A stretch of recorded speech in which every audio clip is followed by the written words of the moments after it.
Welcome to episode 2 of the third season of the SkyTemple podcast. My name is Yakkomon, coming to you from the east coast of Australia, here with another interview from some talented hack creators.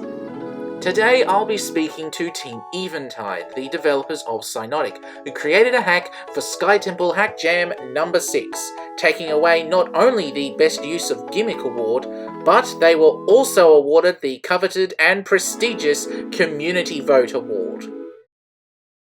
Synodic is about two Pokemon, Vera the Rowlet and Essent the Shaman, who suffer from a curious condition.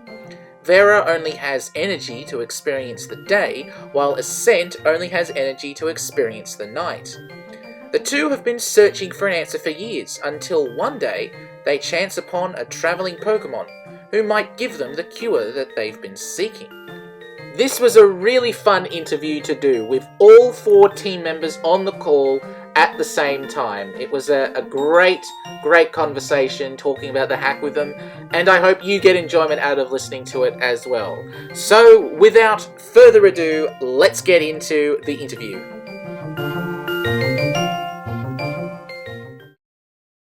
I feel like we're going to have a really good interview because if there's 4 people on the call, and I think more members on a call, the better. But I guess... yeah, how about you guys introduce yourselves and what you did on the project so people actually know whose voice is whose? I guess I'll go first, since everyone wants to go first. So I'm Aether Splats, also known as Alex in the Discord. I'm the main tile set guy. I did a little bit of dungeon balancing, but I didn't do a whole lot. I think who was it? Was it Big or Heka that did the rest of the dungeon balancing by the end? I don't remember. That was me. Okay, well there you go. But I did tile sets and only tile sets. I didn't do the background, so it was just the dungeon tile sets and a little bit of balancing. I guess I'll go next because it's like the alphabetical order of the group. I'm Aura Zalev. Yeah, I'm Aura Zalev. I wrote the story and I composed the music, and I also I drew some illustrations for important scenes. Okay, I am Big, though you might know me as Bird or Bird Obsession. I am technically the project lead, though to be fair, I feel like Aura did most of the work. I did a lot of the scripting, and at the end I did some dungeon balance too. Yeah, I guess I had a small part in the story, especially with like some NPCs in the overworld, but most of the story was Aura. All right, I'm Hector. I did most of the ASM, probably the stuff you see in dungeons, like the custom move and any of the custom items. Awesome. All right, so now that that's done and the ice has been broken, let's get into the questions for real. So I guess take me inside the development of the hack and how this I guess the idea for Synodic came to be. Did any of you have this hack idea before the theme gimmick was released, or was it all just sort of figured out as on the spot as you went along? Looks at Aura. Yeah, we threw a lot of ideas around before the theme and gimmick were announced, so we basically had like half the story already planned out before then. Yeah, we were just like, this would be a cool idea for hack. If it works with the theme, we'll go with it, and if not, we'll have to change it, kind of deal. I think Aura was the one that come up with it, but I could be wrong on that. I was spitballing like a couple of random ideas that I had on the first day of like this group being made. We had like the a one doc. that we ended up doing was just like I still have the document open. Yeah, we have a doc, and we had like a bunch of ideas we would write down on that. Yeah, we just got really lucky that our story ended up working well with the theme. Yeah, I was just about to say the theme actually ended up. Yeah, being, it was really good. Kind of perfect. I was very pessimistic. I was like, y'all are going way too much into it because like there's a very real chance it's not gonna work out, but it just happened to. And I was like, okay, Well, okay. We're fallen, you know. Yeah. Yeah, I was sitting in on the theme, helping out with the votes and all that, and I feel like the type of theme that it was, I think it kind of, in a way, it kind of fit the jury, because the jury are all have all made sort of deception hacks or stuff like that, and I think who doesn't love a bit of deception in some way, shape, or form. Mhm. All right.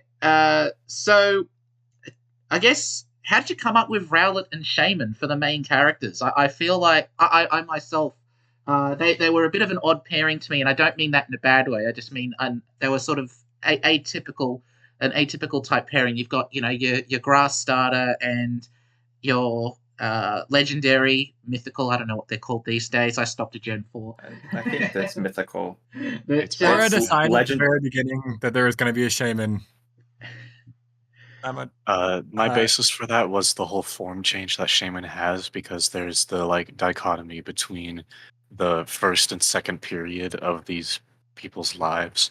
So I wanted to exhibit that through an actual like visible change in the character.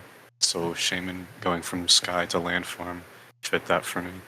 Right, like what we said earlier with the doc and the ideas. Like I think that one of our ideas was, I don't remember if it was exactly the day night thing we had, but it was something similar.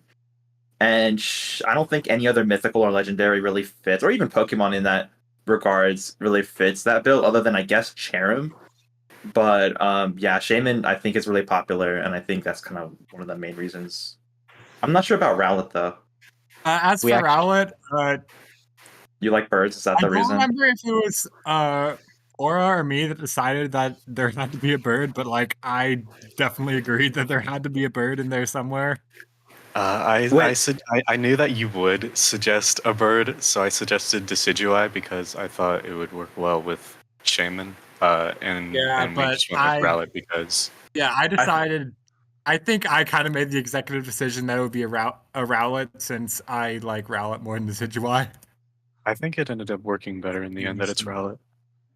Yeah. There was also a whole conversation about what classified as birds, and that it has to have a beak, and there are certain criteria. And the probably the closest thing the farthest thing that classified a bird was Archeops, because without a beak, because it's technically like a prehistoric bird. Okay, technically by my bird classification standards, Archeops wouldn't be one, but like it just is. Like I feel like I just made an exception for the Archon line because they're Look, I don't know why. I just feel like they have to be birds. when birds Discord name is Bird Obsession, we are not kidding. They have a bird obsession. They would not let me use bird Pokemon in the dungeon because it would make them feel bad. Well, I mean, you We tried to have suggest to. Swablu at one point, and that I just have to say But it that was is so not going to work. cool. But I get it. I get it. But like, I'm just There is saying. drama in the Team Eventide interview. I wouldn't call it drama. Oh, it's juicy. I was- It'll get people will want to keep listening now to see if there's full on brawl at the end of this. Stay I'm just tuned. saying It was that. all in good faith. Swablu would have looked Everything was in really good cool faith. in the second area. That's all I'm saying. Yeah, but like I am not I going know. to encourage people to I beat up know. their favorite And, Pokemon. I'll respect that decision, but I'm just saying, if you're out there and you played the hack, you're like, man, why is the Swablu not here? There's your I don't answer. think anyone would have said that. Okay, in my first ROM hack, I had a dungeon called Croaking Creek, and I got called out being like, why is there no Croagunk or Toxicroak or any frog Pokemon? I was like, shoot, you're right. I'm just saying. Someone called it out to me in the past, so I'm sure there's someone that has that thought. This And interview is dedicated to all the people who wanted Swablu in the Sky Observatory dungeon. and I will just add to Archeops the bird or no bird debate. Having played new Pokemon Snap for nearly 100 hours, and Archeops being there is no footage of it flying in the area that it's in. It just glides, doesn't it? I don't know. I've just seen it flapping its wings and running a lot. I can't I remember see. if there was actually any sort of flight in it. But hey, I mean the dodo existed, and that was a flightless Pokemon bird. doesn't So have to fly to be a bird. There are plenty of flightless birds. Yeah, I mean, hello, I but live in if it but Australia. The emu, but if anyone? it doesn't have a beak and it doesn't fly, it's kind of hard to Well, call okay, it a bird. flight is not necessary. Not, but it is a big factor, I would say. Cool. But yeah, I think too. Rowlet and Shaman kind of work too because of in a way, like there are these two cute Pokemon that have this really serious predicament, and I kind of really like the juxtaposition of that. I don't know if that was intentional or not, but I kind of was like, oh geez, these two cute Pokemon are having a really serious like ailment, and it's like having like an emotional crisis. It's quite. I found that quite good from a storytelling perspective Hmm. in that Well, sense. thanks. Although that wasn't actually intentional. That ended up happening just because I thought if I wrote a happy story, it would be worse. Fair enough. I'm not as experienced with those. And like, I kind of just love cute Pokemon as protagonists. It's just a Yeah, thing. Enjoy. they're both Who very does? popular, which actually really helps. Yeah. Indeed. All right. Let's go into the gameplay mechanic that a lot of people really liked, and I actually got quite a few comments too in the audience questions about the Synodic flip. So, uh, I mean, look, my own opinion is I'm not surprised that mechanic was probably the reason why it got awarded best gameplay, best use of gimmicks. Sorry, it offers Hmm.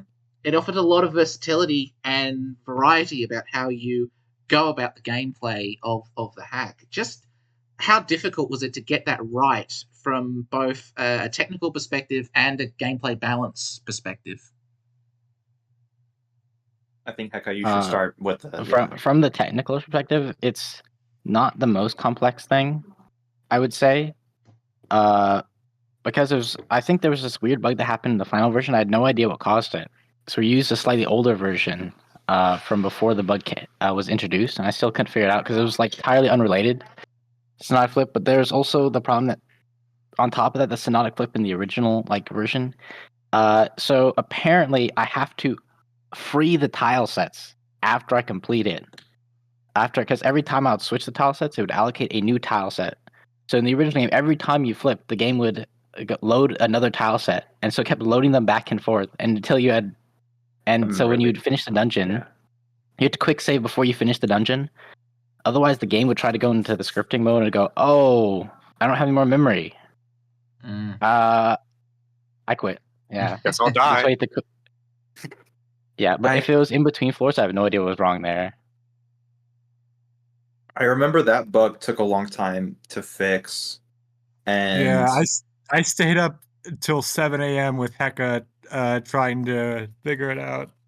I Like, know a lot obviously, of I people. have like no And technical knowledge here, but I was still trying to help.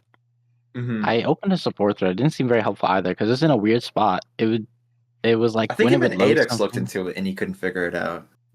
Yeah, it was an odd spot. I don't know if maybe I was because I was using SkyTemple 1.6.4, which I cannot find the release for.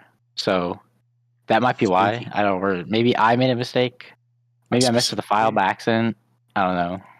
I I specifically know. remember on the last Whoops. day, I had just finished everything I needed to do, and I was going to sleep, and like the hack was going to release tomorrow, and I was like, I really hope that there's no like big thing that happens while I'm asleep that I could help with, and then I wake up and everyone's screaming. I know. I don't know. I think it was this bug mainly. Like a lot of people were saying that they were hoping Synodic Flip wouldn't be a move, but I think we were having issues with just Synodic Flip on its own.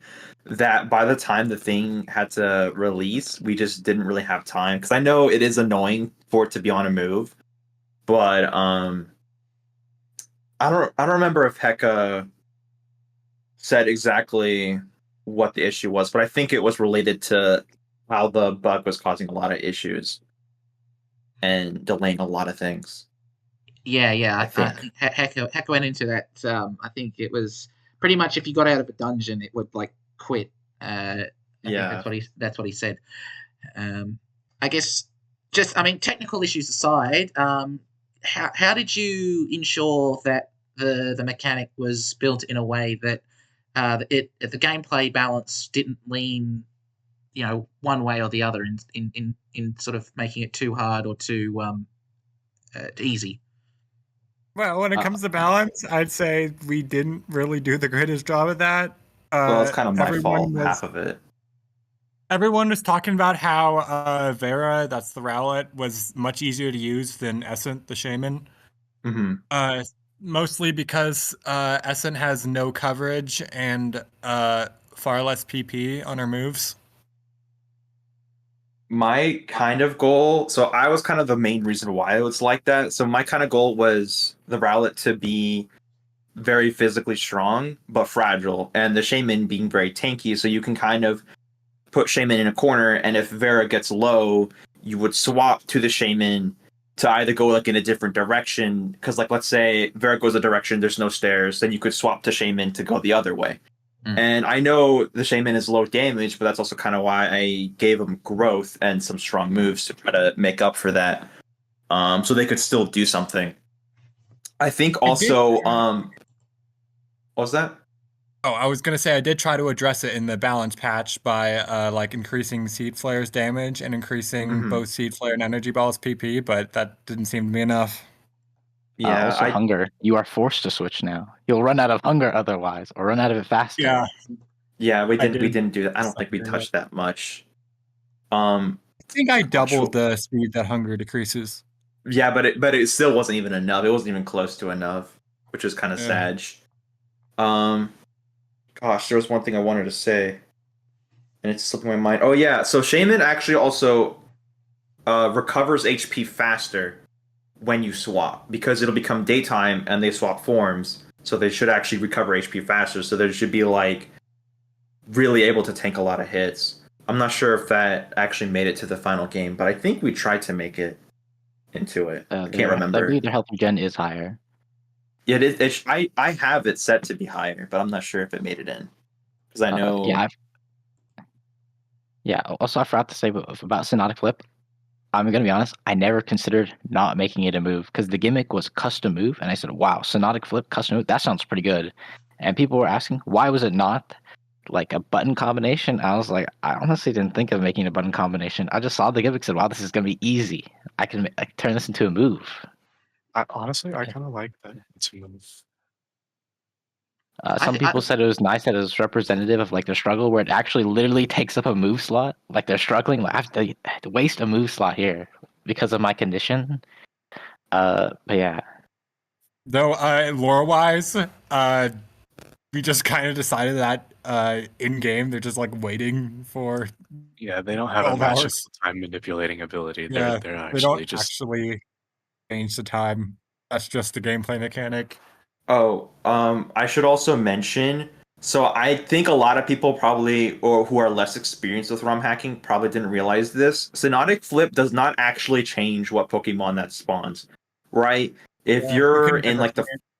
yeah, that would have been really hard to do. Like if you're in the first dungeon, you can get both a Sunny cast form and an Ice cast form in whatever day or night version. It's just random. I don't know if we couldn't even have made that work, especially with the allotted time. I think just getting it to swap the tile sets on its own was hard.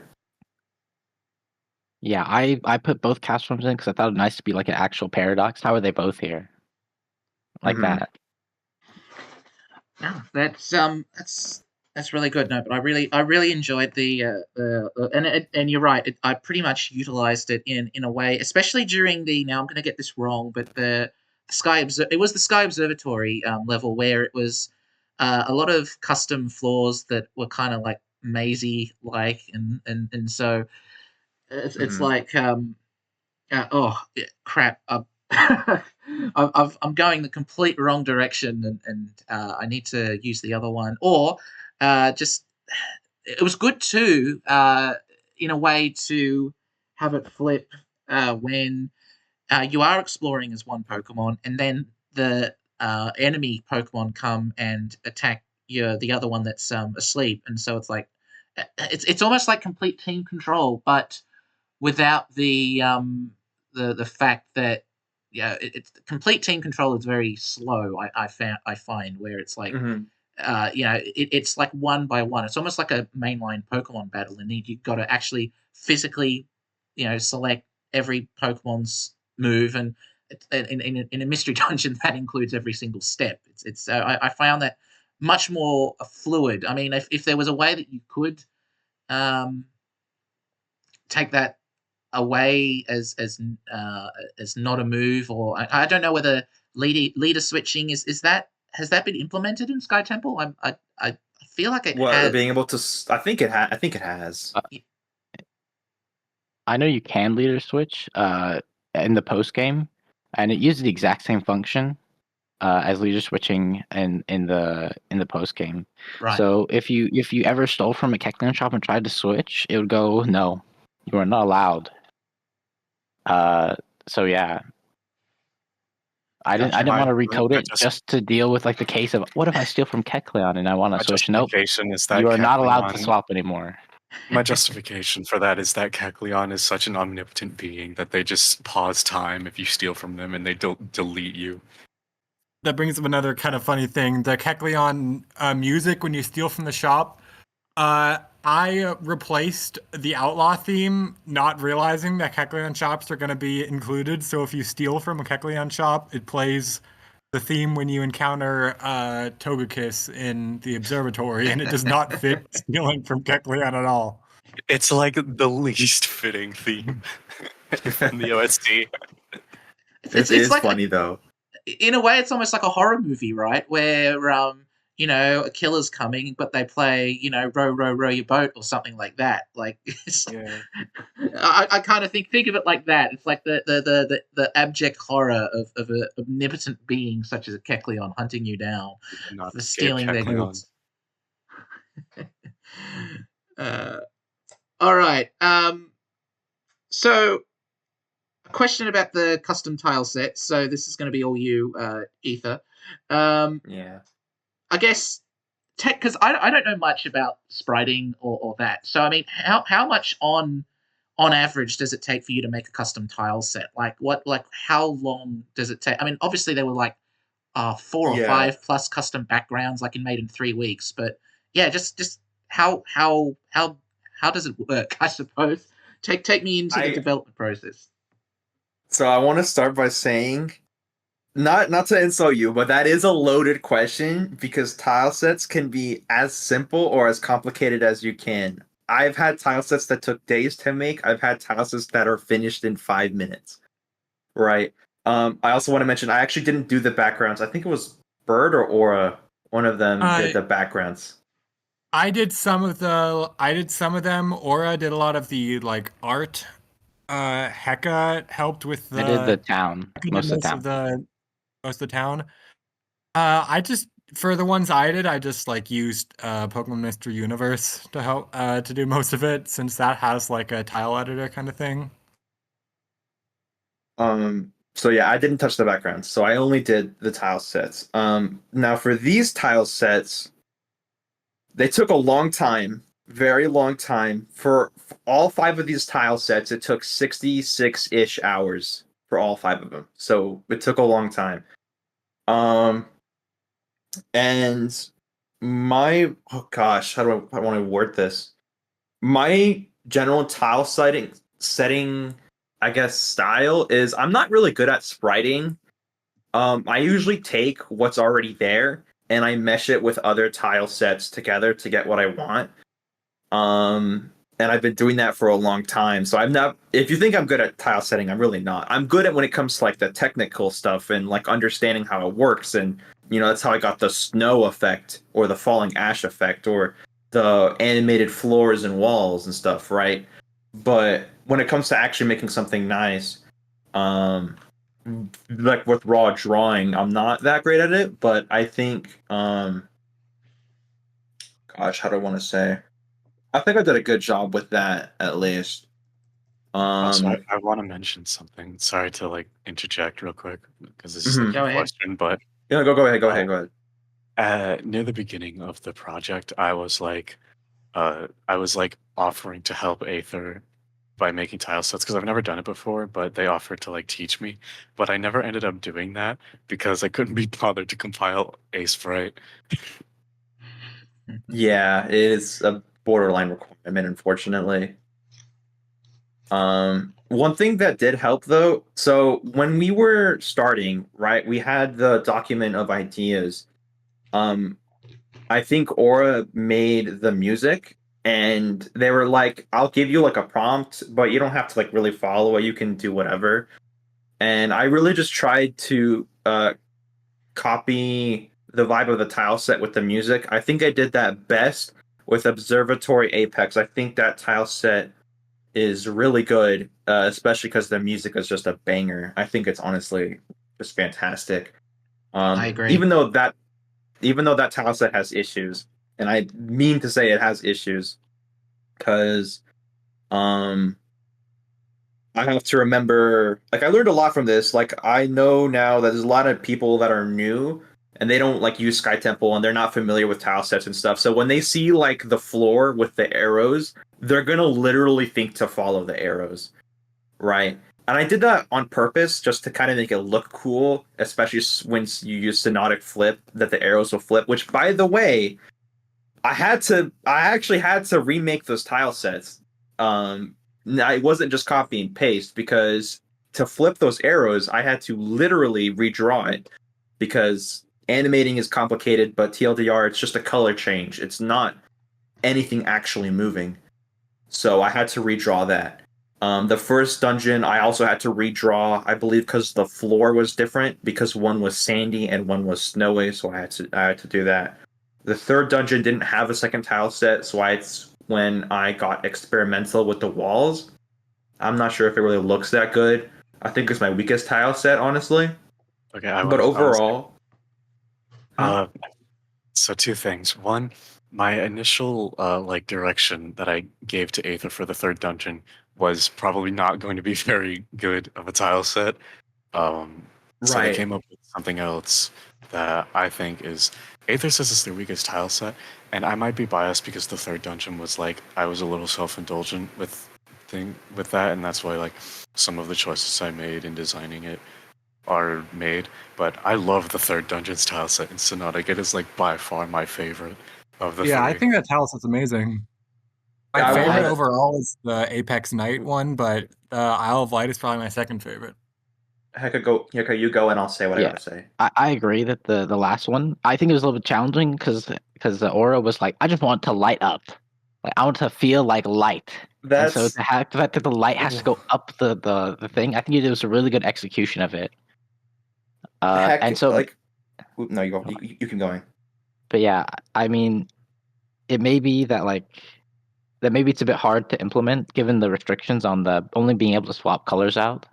But I think it was a really good job, right? I don't think it's necessarily because of like a problem with like tiles or something you did wrong, if that makes sense.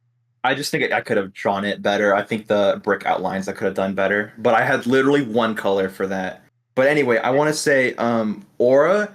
I think it was like he wanted to have the screen turn white, like visibly turn white, and I was like, that's a cool idea, but I don't want to flashbang our players.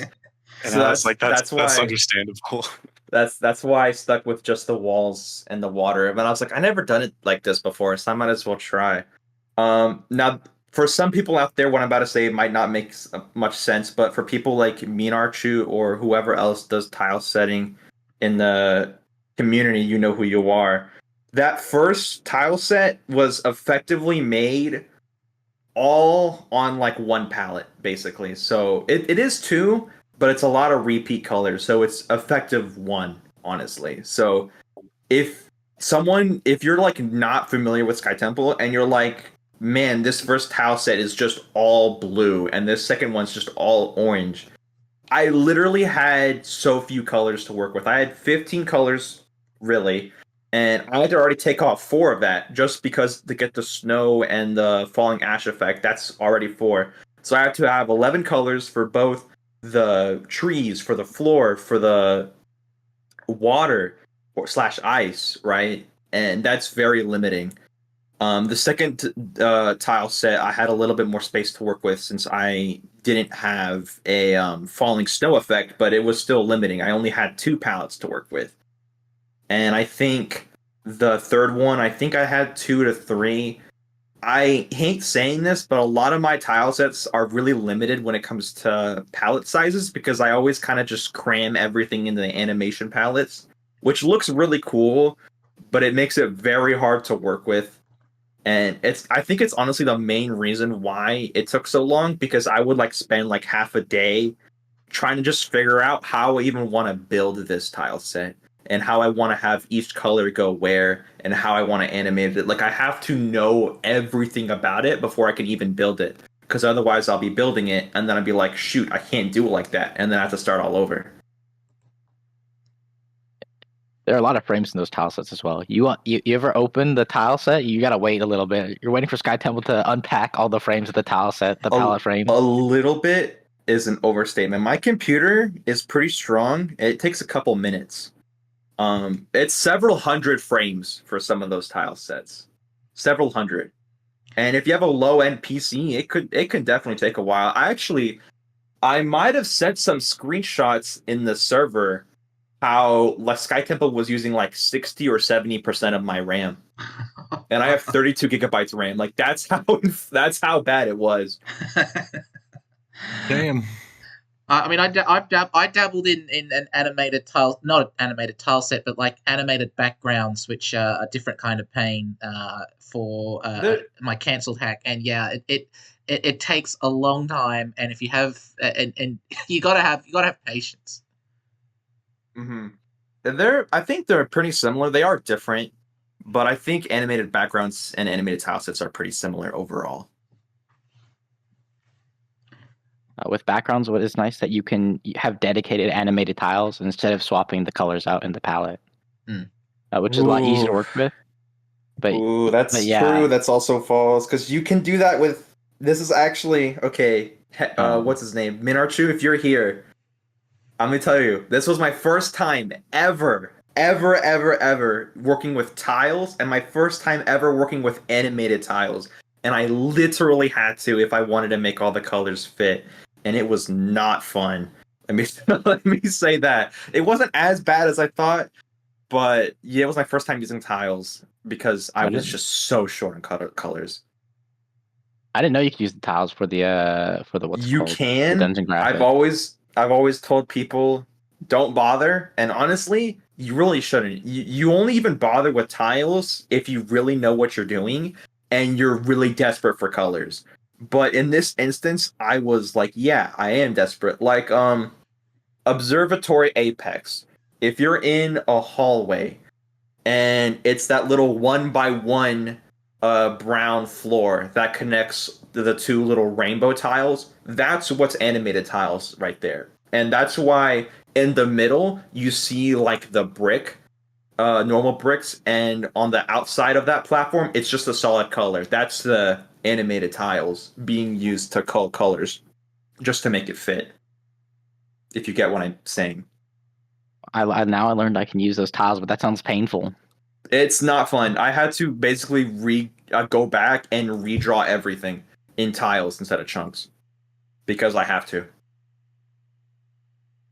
Again, it wasn't that bad because I have everything right then and there, but it was still a little annoying. But I did get it to work, which was really cool. That's awesome, man. No, you did a great job. It's I think you did a great job. I was going to elaborate, but I didn't know how.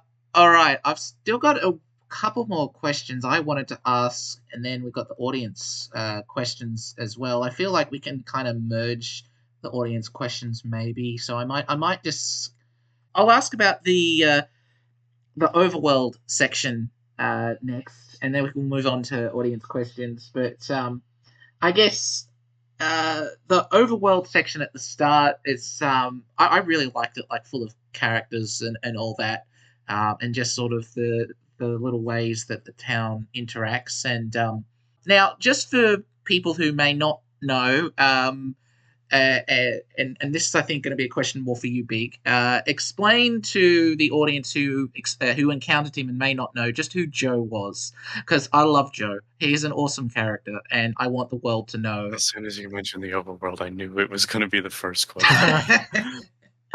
Joe is basically just an inside joke between me and Solargrass. He is a character that predates SkyTemple, kind of.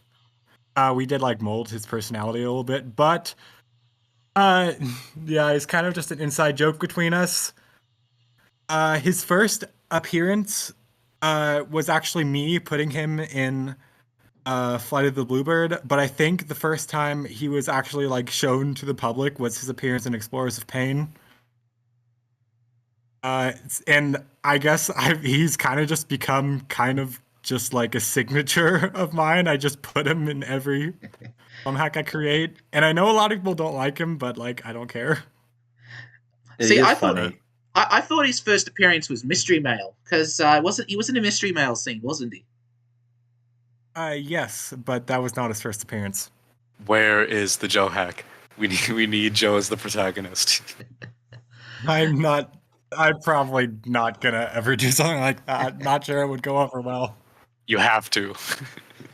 Technically, that would be fun, but technically it's an Explorers of Pain, which I have helped a little bit.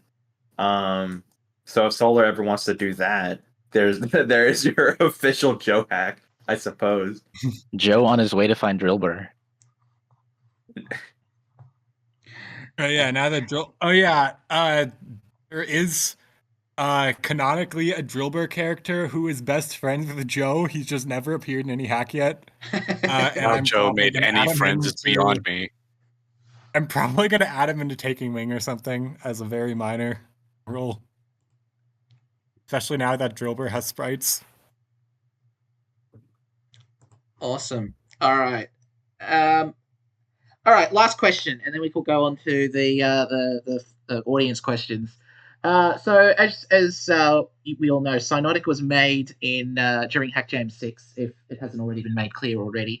I know you kind of talked about it at various parts during the different questions, but how did the time constraints of the Hack Jam affect your development? And was there anything that you really wanted to include but just couldn't because you ran out of time, or like what got left on the cutting room floor, basically? I have something to say, but I want to let someone else go first. I'll say what I have to say. We all after. have like an answer for this one. Oh, me. Okay.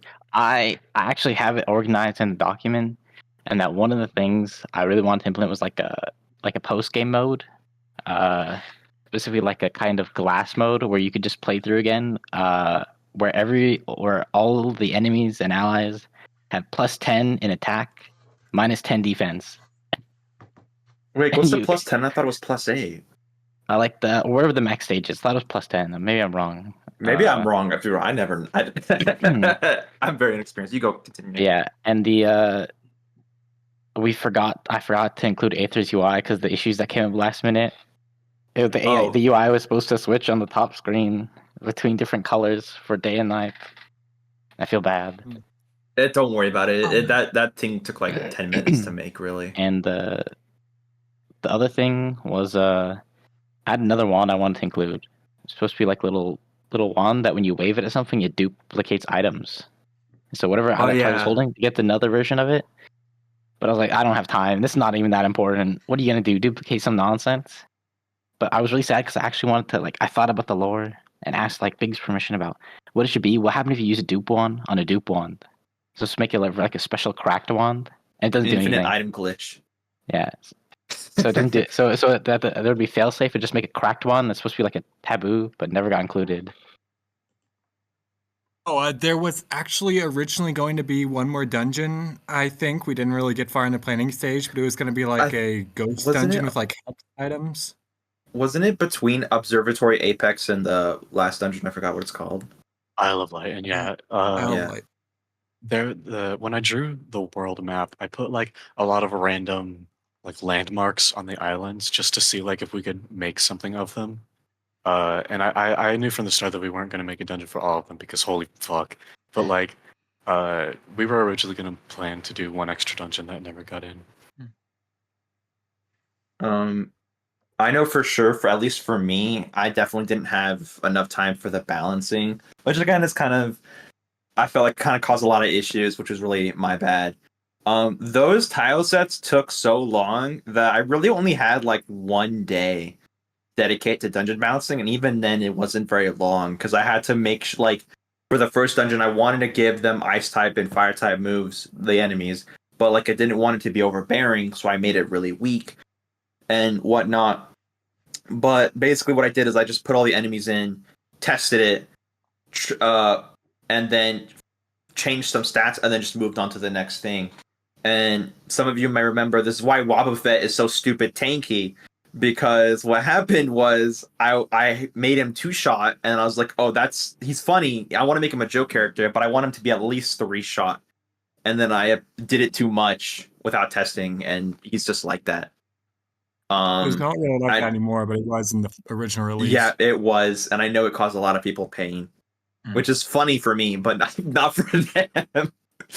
And I know for the last dungeon, I didn't even get a chance to finish, and yeah, it was kind of issue, which was sad because I think it really dragged the experience down.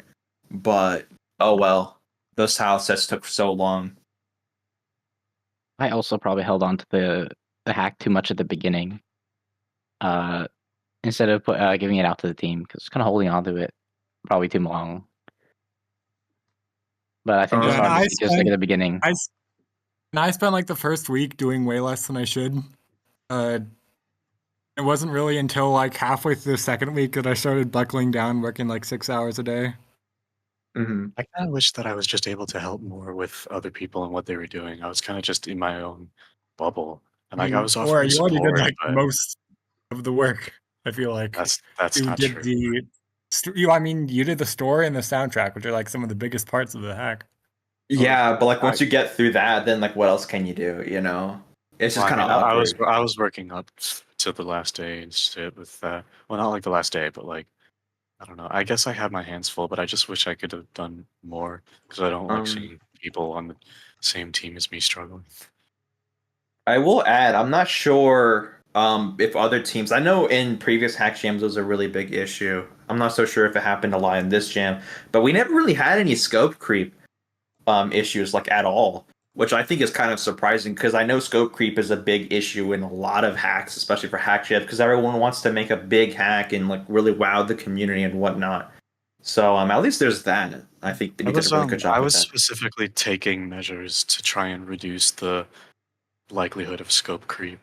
Yeah, and I did like try to make sure the script Aura wrote wasn't extremely long, like to a point where it would be problematic to finish it in time.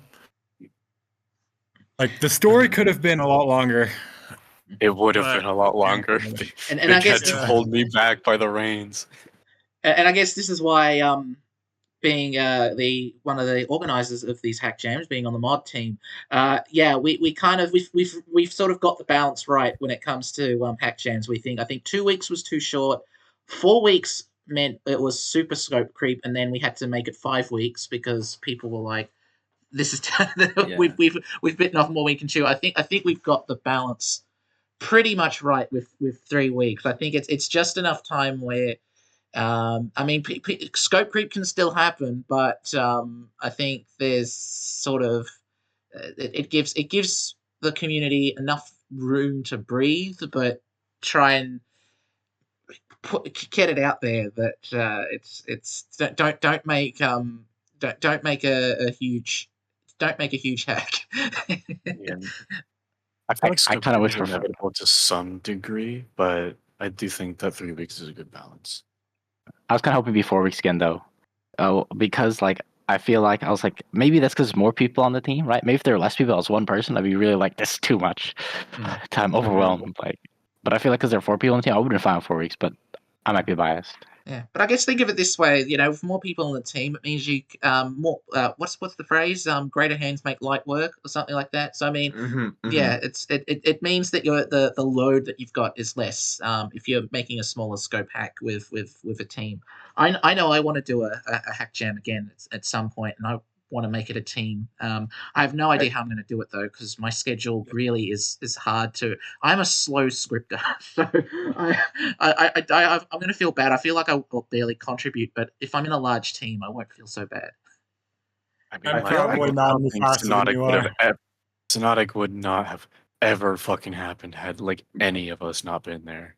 Honestly, we all really like had like a specialty. Yeah, sometimes like Big did other things or did other things, Heka did other things, but I feel like we all had like what we needed to do and we all just did it, and then we were all at the end, and then like with our power combined, that's what I felt like actually just happened. Like we really just Team Eventide is had a Megatron, really bro. good combo. Like, I do kind of wish I made a few more songs for Synodic myself, since at the end I only made 2 of them and they were smaller songs. But like Aura's soundtrack ended up being really good, so maybe I shouldn't. Like that. is that to say that your 2 songs are not also bangers? And also, you That's sandwich the entire okay. OST now, which is funny. I don't think I've heard a single person talk about the top menu theme, or the I have. post credits theme. Or everyone always talks about- can vouch that they have, because he uploaded the entire OST to YouTube, and I can see the comment section. Well, I mean, I uploaded the ones I made. Yeah, Big but like uploaded everyone's his. always talking about Observatory Apex and Okay. That's All She Wrote and those. Okay, but that's kind of like if you heard the most best thing ever, you're gonna talk about that. Stop. I don't want to downplay. I'm not. Oh no! I'm not downplaying at all. I'm just saying if you have something really good and then something like really good plus 1, right? You're like, people are just gonna talk about what's at the top, but that's not to say that what's beneath that is not good either. That's definitely not true, because I think everything was actually really good, honestly. Agreed. Also, you'll listen to Observatory Apex probably the most. It's the longest dungeon in the hack. Yeah, so you're it's probably a in really there. long dungeon. 14 floors. I think the Isle of Light's only 10. So you'll definitely hear and the that's most. 10, and there's not even a lot of enemies in that one either. Yeah, Isle of Light's a quick one. Especially since the first few floors have 0 initial enemy density, so the only way you'll see anything is if you stay on the floor for a while. Which I think is really cool, both attributes to the atmosphere I was trying to create and also that it's lore. Mm-hmm. All right. Well, that's I'll probably wrap up my questions there, and I have a bit of a break at this point, a bit of a musical interlude while we move on now to the audience questions. I'll put in a gap, but don't worry, we can. I'll edit this in post, as they say in the industry.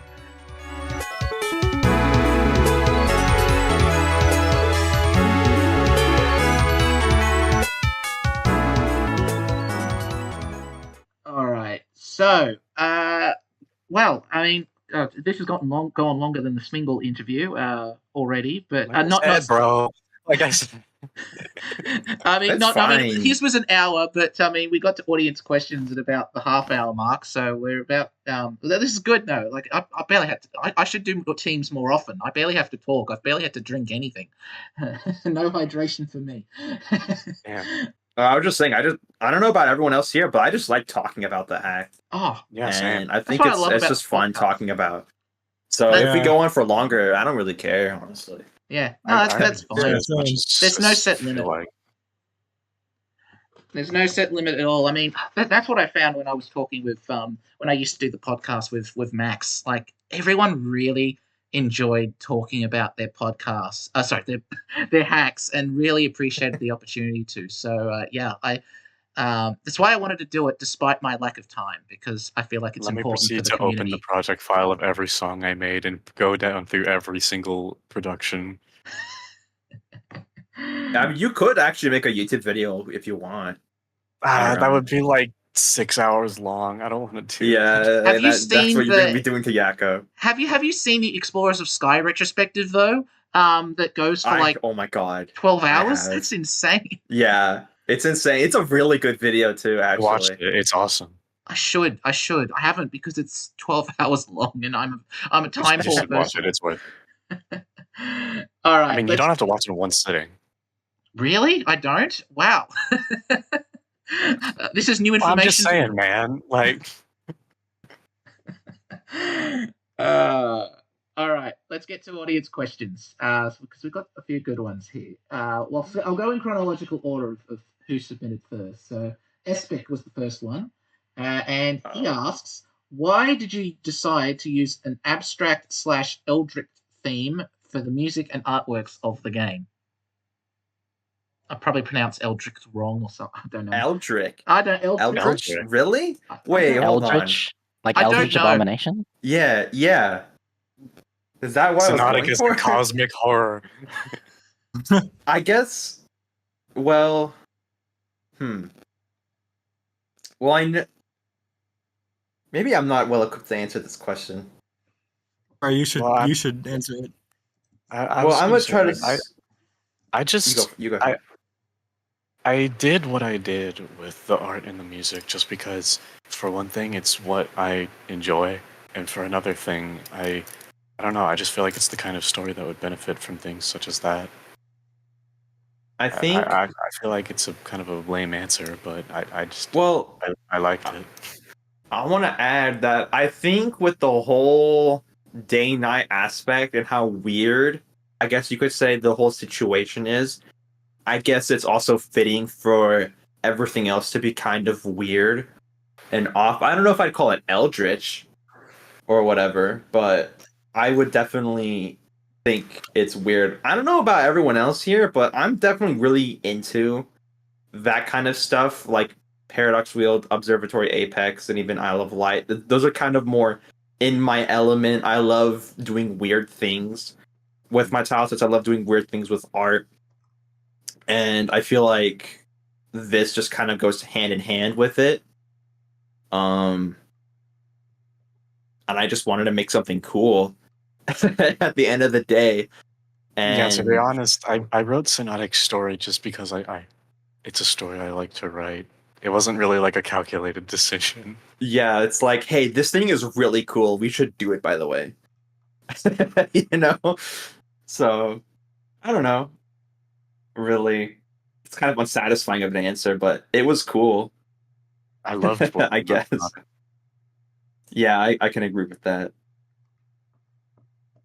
All right. No worries. So we have a couple of questions about the Synodic Flip, which I know that I asked about, but I more asked about from a technical and gameplay perspective.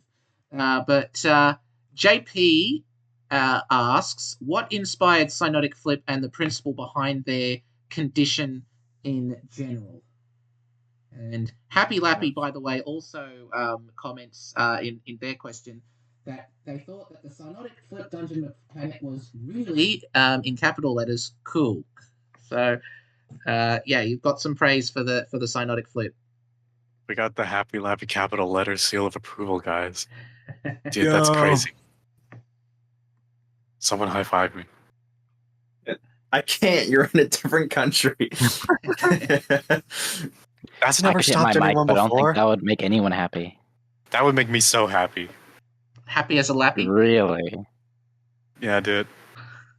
Could you repeat the question though? Okay, so the actual Kind of- question I'm asking, which is from JP, what inspired Synodic Flip and the principle behind Vera and Essence Vera condition and in Essence. general? What inspired it? Or you have your answer for that? Because I think you came up with it. So Yeah, I was. I mean- in the original, like I said, I was just spitballing like a couple different ideas that I had for a story, and when I came up with I wanted these two Pokemon that like care a lot for each other, but they can't really like interact very much. So like they're around each other all the time, but it's almost like they're distant, and because they're distant from each other due to their condition, they're also distant from the world around them and like the culture and things. And while they can become like social in their own like attributes of their world, they still like always wonder about this other like reality that they never get to experience, and that sort of thing was really supported by the prompt. So I wanted Synodic Flip to show the viewer both these worlds because it's so like removed from the character's perspective. I was going to say that Roku Zero also actually asked not about the Synodic flipping mechanic in general, but about how you came up with the idea to feature two characters that change on day and night cycles, who have limitations of their own. So I thought I'd just throw that in there because I realized, I'm asking this question. I forgot to acknowledge Roku as well. Well, because like the initial idea for the story was always centered around the dynamic between Issa and Vera. I wanted them to be compelling in the sense that they're supporting each other so much through the fact that they like don't even like have the ability to like talk to each other very much. There's just like a little bit of overlap before one of them succumbs to their condition. And I needed a metric to cause that divide, and I feel like this condition that they have was sort of like organic in a sense, but it's organic in like a biological sense, but it's inorganic in the sense that it's very unnatural and it alienates them from other Pokemon.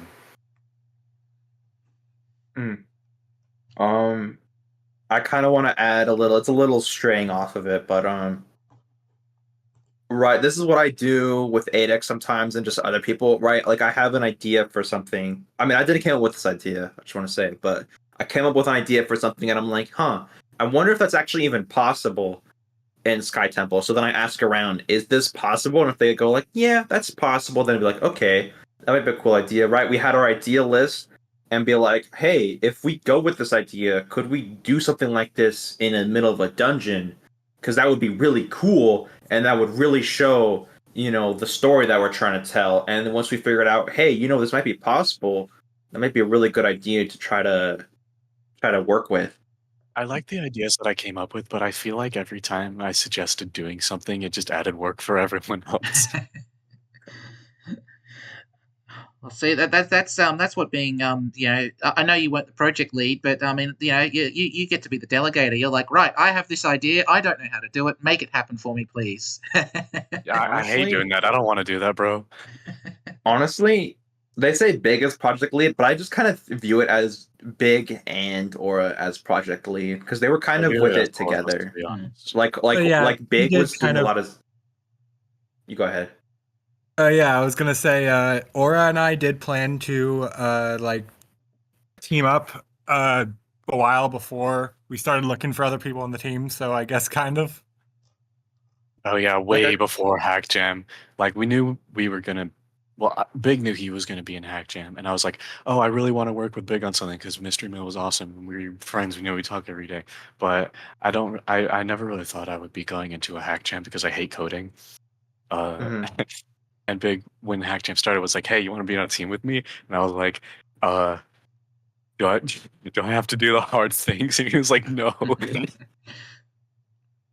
also want to add, since Big did a lot of scripting, and since Aura came up with a lot of ideas, they kind of had to work together to make everything. So that's kind of also why it's like I think of them as both being like kind of project leads because they had to kind of decide together what should be done and how the story should be done and et cetera, et cetera. Well, I mean, I love working with Big. He's great. Yeah, I believe Big did the final pass over the scripts to make for consistency and to make sure it sounded right. I love working with you guys too. This is just a goated team overall, honestly. Yeah. It really I was was. saying that from day one. I was like, "Holy shit, Team Eventide is crazy!" Like, Yeah, you guys are all really cool. It was a blast to work with you guys. And it's a blast Likewise. to have this interview with you. Like I said, I don't have to do anything. I just let you guys chat and the rest is history, and it's I been can very mute my entertaining mic for so this whole far. interview at any moment. Awesome. All right. Next question comes from Waves14, who I have seen in the server before. This is an interesting one. If you were forced to make the hack again, if you were at gunpoint and forced to make this hack again, what would you change? What would I change? I don't know say- if I would change anything about what anyone else did, but for me, my contributions, I think I would make the story like a little more succinct because I saw some criticism about specifically how they change Raiko's mind at the end. And while I think it was like okay, I do agree that scene is probably the weakest written, which is a shame because it's like a very important one. It's how they not die. So I feel like I would make that one in particular way better. I would definitely allow Aura to like expand on the story as much as he wanted to. And also I'd probably redo some of the like overworld art I created because it's admittedly really bad. It is funny with the Pokemon Ranger assets, though. It's funny that you can tell instantly that it's Pokemon Ranger. I don't even know what half of tell. these assets are from. I just know can't? that I can use them. I see the Oh, you- Flaming Rock and I instantly know it's Pokemon Ranger. Is that what's from? I played it, but I don't Yeah. remember. Anyway, Yeah, I'll go last. You go next, Heka. I would actually change. Okay, this is gonna sound really like niche, but I would change how I implemented wands. So for anyone who can tell, the wand implementations, it's not the best, but it's what it could come up with in 3 weeks, and so it changes the rocks. And so if you look careful, I was really annoyed when Espic immediately noticed, oh, that's the rock sound when you use the ones like great. And maybe it kind of sounds like no one will notice, because in my head I was like, no one will notice that it's the rock sound when you throw it, and it does the rock animation. No one's gonna notice that. And the Espic in their playthrough, they're like, oh, is that the rock sound? Yes, it is the pebble sound because I turned the rocks. Yeah. Bro, this is what I tell myself with the tile sets. People won't notice X, Y, Z. Yes, they will. I don't know how they do. I'm like, this thing's so small they won't notice. Yes, they somehow will. I don't know how, but they will. But yeah, I would change it to use a move effect instead of tie it to a move effect in some way instead of having it be a rock. Or change the rocks and then make the rock a throwable projectile, but then hard code the rocks to do their normal behavior. Yeah. Gosh, there's a couple things I could change tile set wise. For first dungeon, I think I couldn't change much. I think even though it's not perfect looking, I think from what I'm thinking about it, I don't think I can really make that tile set any better. Just because of how limiting it was, and I think I did a pretty good job with that. Second dungeon / tile set. I definitely need to get rid of the arrows, and honestly, I might just get rid of the whole line effect in general and just make it one solid color that changes color because I think it looks cool. I'll admit, and that's kind of the whole point of me doing that was to make it look cool. But I was watching Argonian's video on it, and there was a room that was like full of that kind of effect, and it was very not good to look at. And I know for some newer players who are unfamiliar with ROM hacking, they might look at the arrows or the lines and think, oh, it's maybe pointing to something. Right. I think it was okay for me to do that in the ROM hack, but if I actually want it to be better, I have to change that. I know there's a lot of people that also complain about how the tiles don't really line up nicely like on the edges. But to be honest, there's not like a whole lot I could have really done with that. Again, I was working with tiles with that. And I really couldn't have like really done anything. I maybe could have expanded it like 1 or 2 pixels, but that's really all I could have afforded. Tile smaller. Yeah. Well, I could have technically done that too, but I didn't do that. And for the third tile set, I think I just needed to have gone through with the brush and just make the brick outlines more defined, because I just kind of copied something that was there, gave a rough drawing of the brick outlines, and just kind of left gaps intentionally. And I think it looks a little worse with it, but I'm not entirely certain. I had to do that intentionally too because of how it was animated. If I had gone all the way through with the brick outlines, it would have actually cut off some of the animation and it would have made it look a little weird. But I think I could have still done a better job for both tile sets. But I think I'm still mostly happy with them overall. So, yeah. And I just want to say, actually, I had a slightly different thought when I first saw the arrows in the Sky Observatory. I thought, and don't ask me why, because I would, but then I guess it's a hack jam, so I was thinking, oh, maybe it's a new mechanic or something. I was expecting it to be like one of those like fast escalator like a things that you booster. see. Yeah, people told me that too. Which I mean, I could see it looks like a Mario Kart kind of thing, Yeah. right? So I don't blame that at all, actually. But I think it just added confusion, and in certain aspects, it make things look really hard to see. So I could have just done that better overall, I think. If they were boosters, I could imagine after experiencing them, Vera or Essen, whoever was awake, would go back down to like the lead developer of the observatory team and be like, "Yo, you got to put these in cities, man." Like, for real. All right. So I'll move on to Happy Lappy actually they actually asked two questions just in case I asked I asked about the first one, which was about Synodic Flip. So second one from them. They're a bit of a Lapras enthusiast. And so Happy Lappy is wondering what motivated you all to have two separate Laprases in the hack. Last thing, really loved the lightning bolt scene in the middle of the ocean. Great stuff. So lots of praise from Happy Lappy. I like to imagine it's the same Lapras, although it's probably not. Well, I mean the Lapras liner is like a business. There might be three actually. I'm not sure if the Lapras that takes you to the island is the same as the Lapras that lives in the cave, because I don't think we established that. So there could be three. I'm not sure.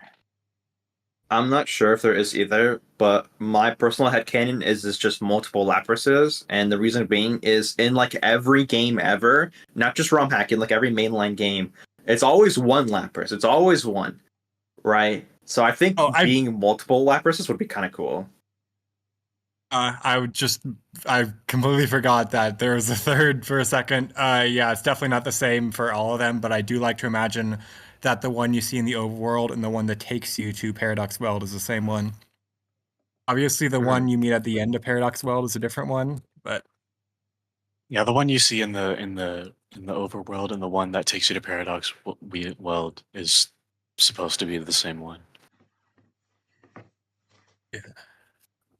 But mostly just because the Lapras Travel Liner thing is an established thing in the Pokemon Mystery Dungeon series from Super Mystery Dungeon. Yes. So I just thought that would be cool to implement. Especially since the Disule, or however you say it, is in the Cape of Wonders. So how would people travel between the islands otherwise? Well, I mean, it's not like there were no other way, but like if the Lapras liner is already an established thing, then, use it. Yeah. I mean, to be fair, the Cape of Wonders is on the Mist continent, and that the Lapras Travel Liner hadn't been established yet in Gates to Infinity.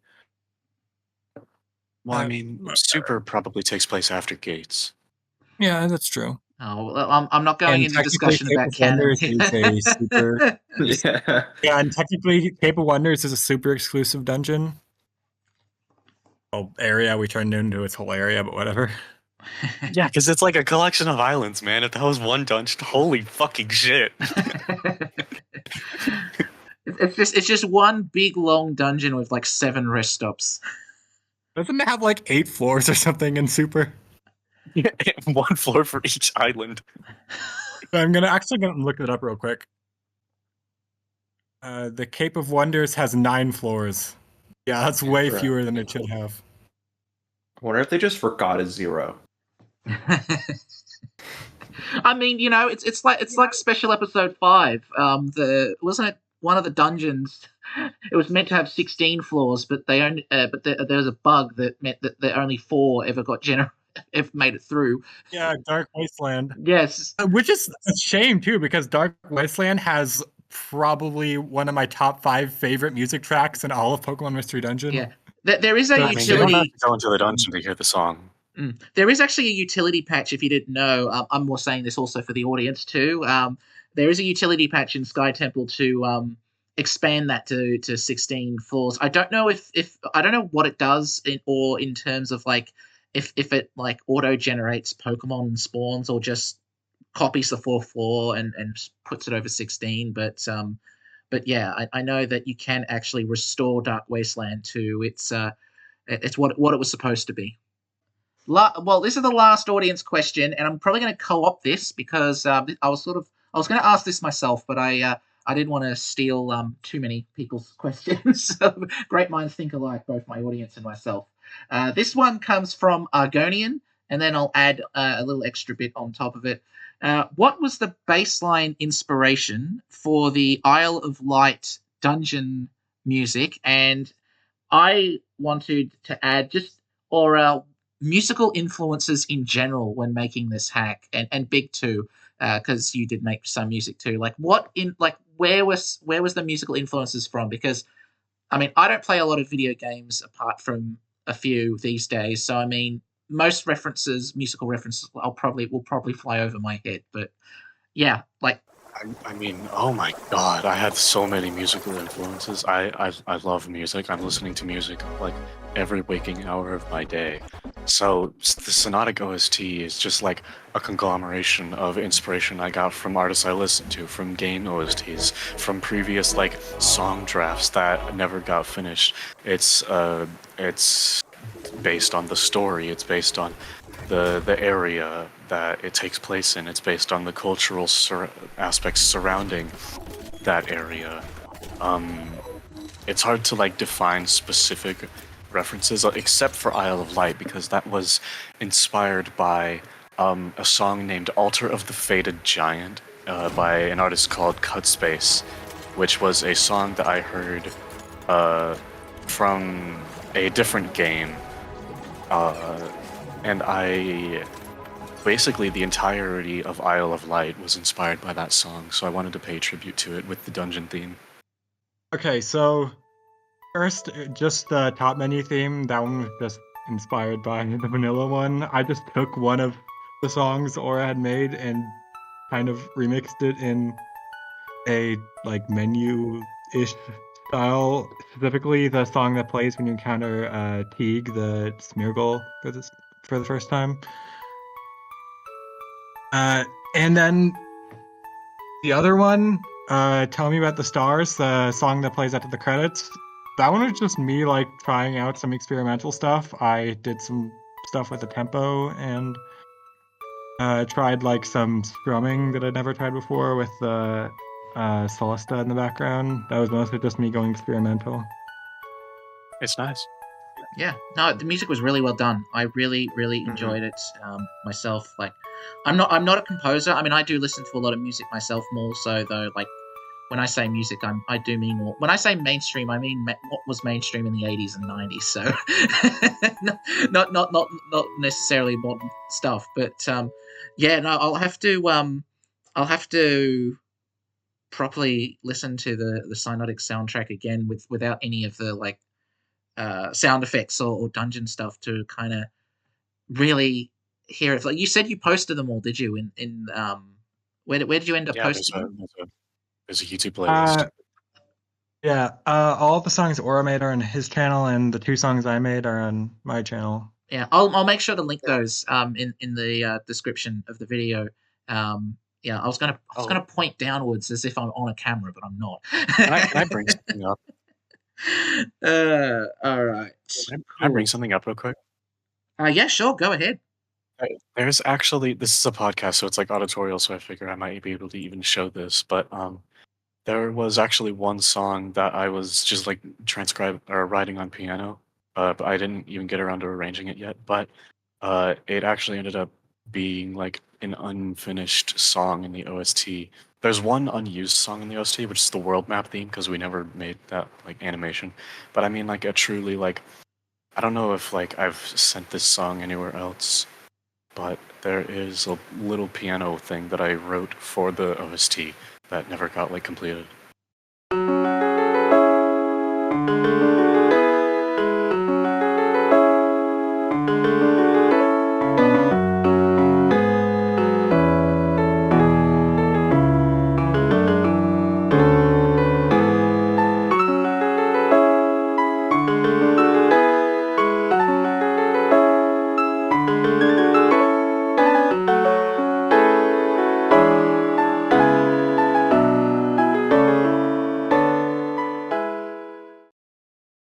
Well, I mean, that was the last question. So, No, there's one more.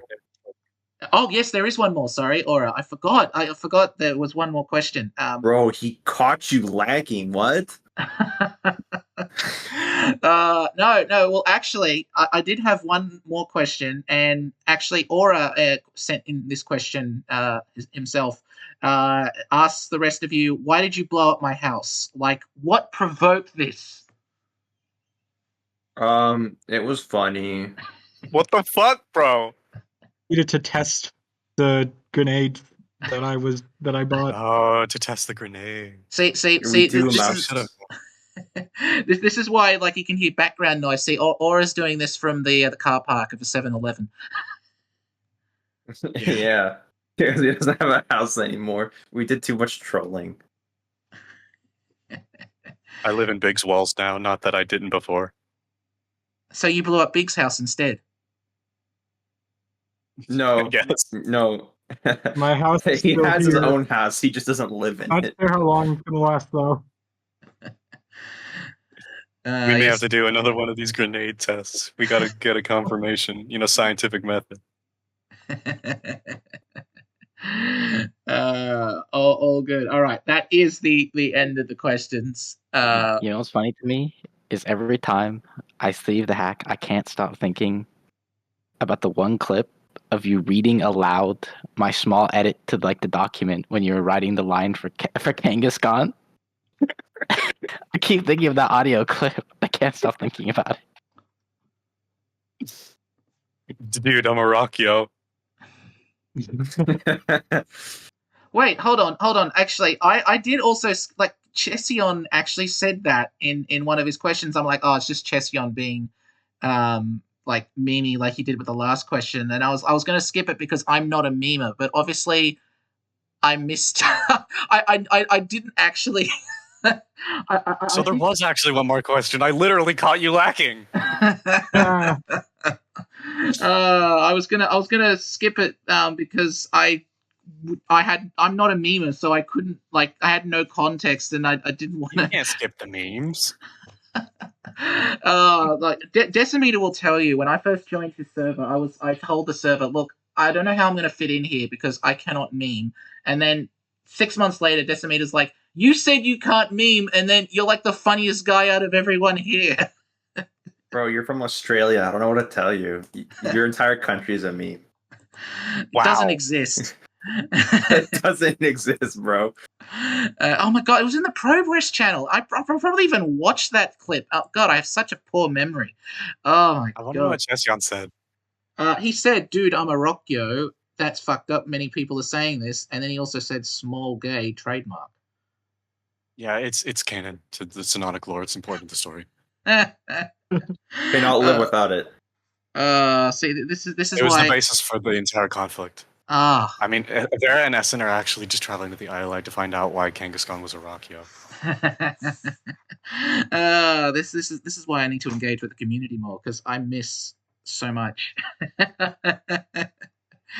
Okay. I've been caught red-handed. I'm bad as a podcast interviewer. Prepare yourself for a new host next episode, whoever that is. It'll be Joe. It'll be Joe. Yes, Joe. Yeah, sure. Okay, I don't think a podcast where Joe was the host would go very well. It would I think not last. Great. I mean, his entire thing is that he's someone that no one can like. And yet, Except ironically, Drover. a lot of people like him. Yeah, except I mean, like, canonically, every single character he interacts with hates him. That's just the thing. Including the viewer. Yeah, before we wrap up, anything else you wanted to say, like last things, anything that I didn't ask that you actually wanted to like say about the hack? I do have an announcement. Go ahead. All right, so Vera's a bitch ass. Okay, so me and Big. Yeah, I knew actually- this is where this was going. Me and Big are actually going to be making a bonus song for the OST, and I just want everyone to be on the lookout for that. You heard it here first, folks. There's a new song coming soon, and yeah, you do a. We need more music makers, especially now that we've got Sky Song Builder coming out, and which means we can actually have custom songs in stereo. Can you believe this? It's like it's 1985 or something. Bro, I you cannot be know, bothered to learn how to sequence music. I just stream it's it every time. it's crazy that S&D stream is even a thing, and even not even that long ago, it was very primitive. It's crazy how it's already gotten to like where it is. It's actually crazy. Indeed. You just got to get someone to randomly drop in and say, "Oh, I know a lot about music," and just fix it up. Come on. Literally, what? I can't believe that's kind of just what happened. I But know, like everyone was like, "Oh, it's super hard. No one knows how to do it for like 2 years," and then it's like, bam, someone comes in, Adakite comes in, and just completely blows everyone away with actually investigating what the hell was going on with the internals of the ROM. And it also lets me make dungeon themes like I Love Light, which makes me very happy. I Anything- guess what I'll add, I kind of say this whenever I can, but if you need help with tile sets, I not only do I do commissions, but like if you ask in the SkyTemple server, I'm usually trying to look, and I will try to help, if I can. I kind of say this a lot, and I keep procrastinating on it, but I do want to make a tutorial video, for something like that, but it's a lot to talk about. I made one in the past and it very quickly got irrelevant because I found out about more stuff. So, but one day I'll get around to making that, hopefully. But yeah, that's what I wanted to say. Also, I just want to say that I think about how cute Vera and Essen are together just as much as all of you do. It's a very cute couple. Indeed. All right. Well, this is a great interview. Thanks. No worries. Thank you, Team Eventide or Eventide, whatever. It's even in my language anyway. So that's what I'm going with. I assume it's Eventide. I assume it's I Eventide. haven't actually like confirmed the pronunciation of the word. Wait, how do you know Eventide? I say Eventide just because that makes it seem like a fantasy. Evan as in like EVAN? I don't know. You don't I don't know. pronouncing Eventide? I guess you got a point. Eventide. Anyway. There you go. This has been a fantastic interview. I've been loving it. So thank you once again, Team Eventide, creators of Synodic. Thank you, Yakkomon. Thank you for hosting this great interview. Yeah, thank you. And thank everyone else, all you out there, for like actually voting for Synodic for the community vote. I had no idea it was going to be that popular. I didn't either. Okay. I don't know if any of us could have ever expected it. Real talk, I know this is selfish to say, but like all I cared about was like, ooh, if I get that tile set award, I can't brag about tile sets as a tile set guy if I don't get the tile set award. And then we all get the community award, and I was like, wait a second, what? That's not things supposed greater to than the sum of their parts. That's just weird. That's very weird. I just don't know what to say, man. I'll say it for you then. I can totally see how the community really voted for you guys. I think you had a really cool set of characters as protagonists. Their situation, I think, was really like well written, and just the way that the dungeon mechanics and the gameplay really just melded together. I think I was playing when I was playing it through. I was like, yes, I can see why people really enjoyed this hack. And to be fair, so did the jury. I mean, you guys were like top 3 as well in the jury. So I mean, it was between you guys. Try with the weather up there for like second place. Exactly. Yeah. Bro, that's what I'm saying. Like, there was a lot of good hacks this jam. I mean, just even the last jam alone, there was a lot of good hacks. And there's a lot of good hacks this jam, too. So that's why it was just so very surprising that our hack, even got as high as it did. Yeah. I'm glad that there's so many cool stories being made still. Not that there ever was a doubt, but like... PMD, it's just there's just so much you can write with PMD, really. Like, there's so much life and inspiration in this community. It's great. I feel like I don't know. I speak this for myself. I don't know about everyone else here, but I feel like there's like a gold pot with PMD that still hasn't really been reached yet, and there's still like a lot of untapped potential. Even not even just with current tools and for future tools, but there's just a real lot you can do with PMD that just hasn't been explored yet. And I feel like there's a It's real even demand beyond the for ROM that. hacks, honestly. There's like Yeah, like comics, honestly, there's like music, there's like music subsets of the community, there's just comics. It's great. just think of how many fanfics there are of just like PMD or like headcanons or Think about how whatever. many fanfics of PMD that you could write. That's what I'm saying. There's a lot that's here, and I feel like there's still a lot of potential that could be done with it. And the best part is too is that like, look, a new generation comes out every 3.5 years. Spritebot, the people there are amazingly, like, there's so many volunteers that, new generation Pokemon get put in, and then, people want to put the new generation Pokemon into their hacks. I am surprised, though, that despite their popularity when they were first released, I am surprised that we haven't seen a proper Tinkerton protag hack, to be honest. I know. Excuse you, mystery mail. It could happen, Sorry, it could just be in yeah. development, that. Can we protect the Corviknights and like not do it? That would be nice. Like, hold on, how I'm many just joking. people are in the SkyTemple Discord server? It's like over 10,000, right? It's over 9,000, 10,000. It's over That's what I'm 9,000. saying. Like, It's a one lot of of those people. people could be developing something like that right now. It's over Like, 9,000. it's possible. As of 11:30 a.m. Australian Eastern Standard Time on the 23rd of June, we have 11,257. Give or take a few hundred, maybe, because they're probably spam bots just lurking in there waiting to spam their stuff, which get blocked by our wonderful moderation tools. I am the spam bot, sorry guys. Oh, I'm going to have to ban you. You know that. I am a No moderator. memes in general. You guys know this. No memes in general. Oh, sorry, I shouldn't laugh about that because people. The grenades we were testing are the grenades are actually just me sending 10 million messages and DDoSing and exploding the server. You'll get all of our Discords nuked for all the terms of service breaches.